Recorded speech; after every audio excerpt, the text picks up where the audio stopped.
Hello, class, and welcome to week 4. This week we'll go over governance and compliance.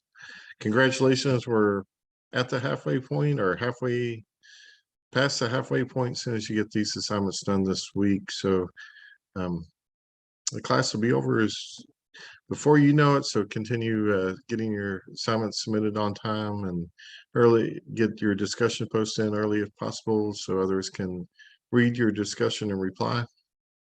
But this week we'll build on ITSM and IDLE by focusing on governance. Believe it or not, one of my job titles was governance manager, I believe, at the time. Organizations maintain a governance policy to comply with laws and regulations. Although compliance issues vary on locality and industry, they are similarities. When I was working in the governance shop, I was working for telecommunications, and so of course we had to follow FCC regulations and state and local PUC regulations. But for example, the healthcare industry faces additional patient privacy regulations, and multinational corporations face regulations from each location that they operate. It was the same thing even when I was in telecommunications, because we also operated in Europe and the Far East, and we had to meet their regulations as well. As you review the readings and videos of IT governance, I encourage you to peruse the commonly used laws such as HIPAA, Sarbanes-Oxley, Graham-Leach, Bliley Act, and others. Especially review the ones that are in the industry which you work. So, you're watching the video now. Recap of the previous week's accomplishments. We went over the IDLE framework. We went over IT service, what those were, the different service providers. We talked about service mapping.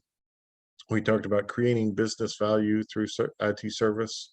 We went over the 4 dimensions of IT service, including organizations and people, information technology, partners and suppliers, and value streams and processes. We also went over information technology service management, and kind of everything's been going over that. And then also the IDLE framework.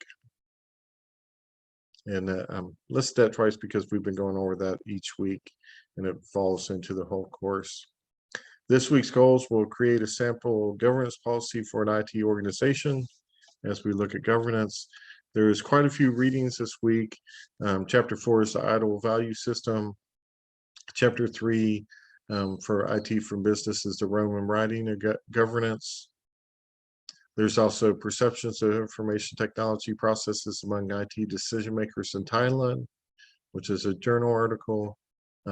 There's a good introduction, what is IT governance, from the CIO magazine. If you haven't been reading CIO, it's a good magazine to review. And you can follow them on LinkedIn and other places. We're also going to look at IT consumerism, the transfer of IT governance. We'll look at, from another text, certified information systems. We'll look at the laws, regulations, and compliance. We'll look at ISACA, formerly the Information Systems Audit and Control Council. And we'll look at various websites, including HIPAA Act, the Sarbanes-Oxley Act, Graham-Leach Bliley Act, the Family Educational Rights and Privacy Act. You look at a template, how to build a technology governance overview and a charter. There's also a checklist from the SANS Institute on securities consensus, operational readiness evaluation.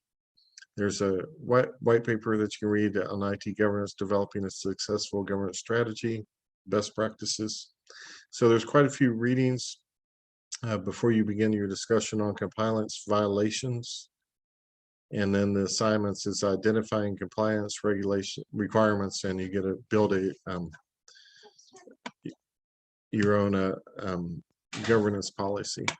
So if you have any questions this week, feel free to email me. I'm always available on email, and I look forward to our discussions this week.